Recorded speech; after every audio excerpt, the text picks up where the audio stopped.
नमस्कार मेरे प्यारे छात्र छात्राओं, अभिभावकगण और मित्रगण।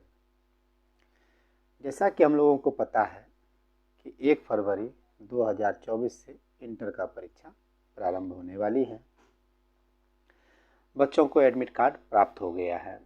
अब मैं आज का जो वीडियो बनाया हूँ वो परीक्षार्थी को परीक्षा केंद्र में क्या क्या चीज़ का सामना करना पड़ेगा, कौन कौन सी सावधानी रखनी होगी, ताकि अगर हम इन छोटी छोटी बातों पे ध्यान रखें तो परीक्षा मेरी सफलतापूर्वक संपन्न होगी। तो अब मैं अपनी बातों को स्टार्ट करता हूँ। तो प्रथम तो आपको प्रवेश पत्र जो प्राप्त हुआ है, तो आप उस प्रवेश पत्र को उसकी सुरक्षा के लिए लेमिनेशन करवा लीजिए। ऐसा करने से वह सुरक्षित और मजबूत भी हो जाता है। दूसरी बात है कि जिस दिन आपका परीक्षा है, देखिए परीक्षा आपका 1 तारीख से स्टार्ट है और वो 12 तारीख तक चलेगा। तो आपका जो प्रवेश पत्र है उस प्रवेश पत्र पे किस तिथि को, किस पाली में आपका परीक्षा है, वो आपके प्रवेश पत्र पे अंकित है। आप वो प्रवेश पत्र पे दिए गए समय और पाली के अनुसार परीक्षा देने के लिए जाएंगे। जब आप परीक्षा देने के लिए जाएंगे तो मैं आपको बता देता हूं, जो कि विभाग के द्वारा अभी तक का आदेश है कि परीक्षा कक्ष में परीक्षा प्रवेश कक्ष जो होता है, हॉल कहिए, मुख्य द्वार कहिए, जो कहिए आप, वहां जब आप प्रवेश कीजिएगा तो उस समय आपको जूता मोजा नहीं पहनना है। आप चप्पल का इस्तेमाल कीजिए, नहीं तो आपको गेट पे वहाँ के जो कर्मी हैं, जो वहाँ के विद्यालय प्रधान हैं, सीएस हैं, वो आपको जूता और मोजा खुलवा देंगे।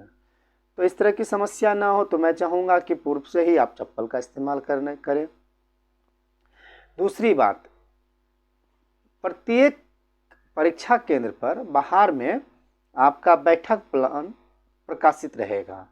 आप अपने विद्यालय का, महाविद्यालय का रोल कोड और रोल नंबर के अनुसार अपने कक्षा का चयन करेंगे। आपको पता चल जाएगा कि किस कमरे में आपका परीक्षा होना है। अंदर जब आप जाइएगा तो आप अपने साथ ब्लैक या ब्लू कलम रखिएगा। इसके अलावा आपको कुछ नहीं रखना है। आप जब अंदर जाइएगा तो जिस कमरे में आपका परीक्षा होना है वहाँ भी आपका रोल नंबर चिपका हुआ रहेगा, तो आप अपने रोल नंबर को देख के वहाँ पे बैठ जाएंगे। दूसरी बात कि अगर आपको किसी भी प्रकार की परेशानी होती है तो आपको पैनिक होने की आवश्यकता नहीं है। वहाँ जो गेट पे या गेट के अलावा जो शिक्षक कर्मी हैं वो आपको मदद करेंगे, आप उनसे मदद ले सकते हैं। अब है क्या कि परीक्षा आपका 9:30 बजे से अगर है तो आपको हर हाल पे 9 बजे तक पहुंच जाना है, क्योंकि 9 बजे के बाद फिर एंट्री नहीं है। इसके पहले भी आप पहुंच सकते हैं, लेकिन एंट्री का अंतिम समय 9 बजे है। और अगर आपका द्वितीय पाली में परीक्षा है तो एंट्री का अंतिम समय जो रहेगा वह 1:30 बजे तक है, क्योंकि 2 बजे से आपका परीक्षा है। तो दोनों स्थिति में आप अपने पास समय रख के ही चलिएगा। जैसा कि आप लोगों को पता है कि अचानक कहीं जाम उम लग जाता है, तो ऐसे सब स्थिति से बचने के लिए आप अपने घर से जो है पूर्व में ही, समय से पूर्व ही निकलिएगा, ताकि आपको किसी भी प्रकार की परेशानी नहीं हो। अब यहाँ के बाद हम आगे बढ़ते हैं। 9:30 बजे से आप लोगों को OMR और उत्तर पुस्तिका दोनों प्राप्त होगी।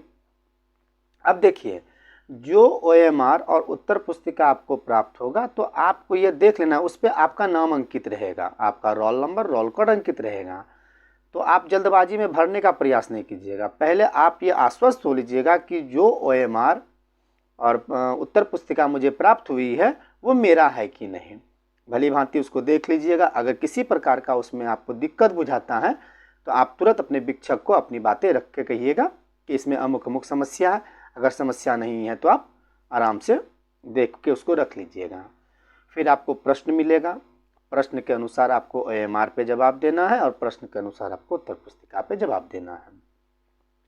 ध्यान रखिएगा कि इस बीच में जब आप अपने OMR को रंगेंगे तो बड़ी सावधानी से आप उसको रंगिएगा, क्योंकि उस पर ना तो वाइटनर का इस्तेमाल होना चाहिए, ना ही ब्लेड से उसे खरोचना है, ना ही उसे मिटाना है। 2 मिनट लग जाए कोई बात नहीं है, लेकिन आप जो भी चीज़ रंगिएगा वो बड़ी सावधानी के साथ रंगिएगा। जल्दबाजी यहाँ पे नहीं कीजिएगा। यहाँ पे जल्दबाजी करने का मतलब है कि आप का रिजल्ट प्रभावित हो सकता है। तो एकदम स्थिर से, अगर आपको फिर कोई भी परेशानी हो रही है तो आप अपने शिक्षक का मदद ले सकते हैं। कदाचार से बचना है। अगर आप कदाचार से बात करने के क्रम में चीट पुर्जा का इस्तेमाल या वैसा कार्य जो कि कदाचार के श्रेणी में आता है करते हैं और पकड़े जाते हैं, तो आपको निष्कासित कर दिया जाएगा। तो इन सारी बातों से बचना है। दूसरी बात, जब आप परीक्षा देने के लिए जाइएगा तो अपने साथ मोबाइल, ब्लूटूथ, इलेक्ट्रॉनिक गैजेट्स इत्यादि अपने पास नहीं रखना है। आपके पास केवल प्रवेश पत्र, हो सके तो पंजीयन पत्र, 2 पेन रखना है। इससे अलावा आपको कुछ नहीं रखना है। आपको जो उत्तर पुस्तिका प्राप्त होगा, अगर आप उसमें रफ वर्क करना चाहते हैं तो सबसे लास्ट पेज पे आप रफ वर्क कर सकते हैं, और जैसे ही आपका रफ वर्क हो जाएगा और कॉपी आप जमा करने जाते हैं तो आप उस रफ वर्क को क्रॉस कर देंगे, यानी काट देंगे। ये बात आपको ध्यान रखना है। और आपका जो प्रवेश पत्र है, इस प्रवेश पत्र पे अलग से किसी भी बातों को अंकित ना करेंगे। जो बोर्ड के द्वारा आया है बस वही रहेगा। अगर आप उस पर छेड़छाड़ भी करते हैं तो आपको मैं बता देता हूं कि इसकी एक कॉपी CS के पास रहता है, और CS जो है जो भी काम करेंगे वो बोर्ड से जो उनको पेपर प्राप्त हुआ है उसी के आलोक में करेंगे, ना कि आपके प्रवेश पत्र पे अलग से लिखे हुए बातों का। अगर इन सारी बातों को आप ध्यान में रखेंगे तो मुझे आशा है कि आपका परीक्षा बहुत बेहतर जाएगा, और आपका बेहतर परीक्षा जाए इसी के लिए तो हम मेहनत करते हैं। तो हम सब मिलके इस परीक्षा में सहयोग करें। एक आप हमें सहयोग करें, मैं आपको सहयोग करूं, और इसी आशा के साथ मैं और अधिक कोई जानकारी मुझे प्राप्त होती है तो मैं उसे लेके आता हूं। तब तक के लिए मैं आप लोगों से आज्ञा चाहता हूं। आशा करता हूं कि आप लोग अपने परीक्षा की तैयारी अच्छे से कर रहे हैं, और मैं भी आपके उज्जवल भविष्य का कामना करता हूं। फिर मिलता हूं नए वीडियो के में। तब तक मैं आप लोगों से आज्ञा चाहता हूं। गुड नाइट, धन्यवाद।